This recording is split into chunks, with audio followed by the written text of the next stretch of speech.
पूर्व लोकसभा सांसद और वर्तमान में राज्यसभा सांसद चौधरी दीपेंद्र सिंह हुड्डा ने कहा कि प्रदेश की जनता बीजेपी और जेजेपी गठबंधन सरकार के कुशासन से परेशान हो चुकी, कांग्रेस पार्टी के शासन को याद करने लगी। चौधरी दीपेंद्र हुड्डा अलवर के जिला प्रमुख बलबीर सिंह छिल्लर के बहरोड निवास पर एक कार्यक्रम में शरीक होने के लिए जाते वक्त बनीपुर चौक पर पत्रकारों से रूबरू हो रहे थे। इस मौके पर वहां बावल विधानसभा क्षेत्र से कांग्रेसी नेता राजपाल चौधरी, जुगपाल सरपंच पवन मड्डू, रमेश नंबरदार आदि मौजूद थे। किसान कांग्रेस के राष्ट्रीय संयोजक डॉक्टर अनिल के संयोजन में यहां दीपेंद्र हुड्डा का जोरदार स्वागत हुआ। जूनियर हुड्डा ने कहा कि हरियाणा बेरोजगारी, महंगाई, लूट खसोट में नंबर 1 बन चुका है। इतना ही नहीं, प्रदेश में नौकरियों की सरेआम नीलामी हो रही है और भ्रष्टाचार अपनी जड़ें जमा चुका है। प्रदेश का प्रत्येक वर्ग इस सरकार की नीतियों से बेहद दुखी है। इस टेंडरिंग पर सरपंचों के विरोध का पूरा समर्थन करते हुए उन्होंने कहा कि गांव में विकास सरपंच को करना है, इसलिए सरपंचों पर ऐसी नीतियां लागू नहीं होंगी। दीपेंद्र हुड्डा ने कहा कि प्रदेश की जनता अब कांग्रेस पार्टी के शासन को याद करने लगी है और आने वाला समय कांग्रेस का है। उन्होंने कहा कि राहुल गांधी की भारत जोड़ो यात्रा का जोरदार समर्थन मिला और अब हाथ से हाथ जोड़ो यात्रा को लेकर जनता में काफी उत्साह है।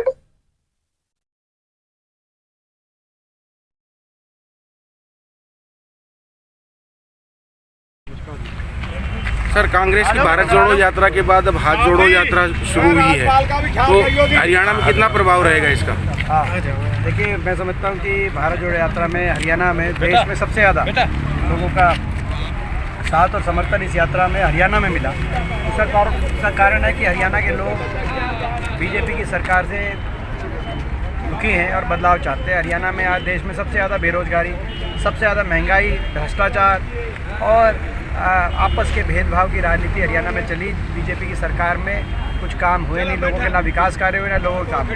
आज लोग दुखी हैं, लोग बदलाव चाहते हैं। कांग्रेस पार्टी की तरफ हरियाणा में देख रहे हैं। चौधरी भूपेंद्र सिंह हुड्डा जी के राज को भी याद करते हैं लोग, और इसीलिए जब राहुल जी की यात्रा हरियाणा में आई तो एक अभूतपूर्व स्वागत राहुल जी का किया गया। अब अगले चरण में हमारी हाथ से हाथ जोड़ो यात्रा है। इस यात्रा में और इस अभियान में हम हर गाँव में जाने का काम करेंगे। सर, ई टेंडरिंग और राइट टू रिकॉल के लिए सरपंचों में काफ़ी रोष है, तो इसमें क्या कहेंगे सर? आप एक बात बताओ, सरपंचों को अगर 2 लाख का काम की इजाज़त देनी थी तो चुनाव क्यों कराए? लोगों से भी पूछो, अगर सरपंचों को 2 ही लाख की पावर थी तो लोग भी इतनी वोटिंग में इतना दम नहीं लगाते। वो तो सरपंच के जो कैंडिडेट थे, वो सरपंच के कैंडिडेट जाते हैं जो सरपंच के कैंडिडेट जाते हैं चुनाव में, अपनी वोट मांगते हैं और काम उठते हैं। हरियाणा में एक शब्द है ओटना, काम। लोग कहते हैं, लोग उनको काम बताते हैं, वो उठते हैं काम की बन के हम ये कराएंगे। अगर 2 ही लाख की पावर थी तो आप बताओ, आप हमारे पुराने आदमी हो, तो आप बताओ थोड़ी कोई उसमें भी GST कट जाएगा। हाँ, तो ये कहीं ना कहीं पंचायती राज जो है कि सरकार खिलाफ चल रही है। सरकार हर वर्ग के खिलाफ चल रही है। सरकार का नारा है कि हर वर्ग को सड़क पे लाना है। ये खट्टर सरकार का नारा है। सर, एक पुरानी पेंशन को लेके राजस्थान और हरियाणा के सीएम आमने सामने हैं। नहीं, हरियाणा राजस्थान के नहीं, हरियाणा के सीएम सबके आमने सामने। आप एक बात बताओ, राजस्थान में पुरानी पेंशन, हरियाणा के आसपास कौन से स्टेट है?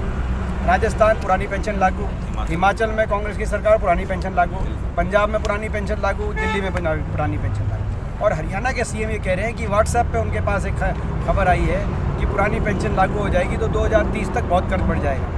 एक तो सीएम से मैं कहना चाहता हूँ, खट्टर साहब से, आप खट्टर साहब व्हाट्सएप देखना थोड़ा कम करो। आप सरकार में हो, उनका नाम कितना बोझ पड़ेगा पुरानी पेंशन का, ये तो आप अपने अधिकारियों से फाइल में मंगाओ। आप व्हाट्सएप पढ़ के क्यों बता रहे हो प्रदेश को? तो खैर, बाकी सारे प्रदेशों में अगर लागू हो सकती है पुरानी पेंशन, राजस्थान, पंजाब, हिमाचल, दिल्ली, छत्तीसगढ़, तो हरियाणा के लिए एक ऐसी स्टेट क्यों बचे? तो ये तो खट्टर साहब बताएं। सर, एक परिवार पहचान पत्र को लेके लोग बहुत दुखी हैं, जो गरीब है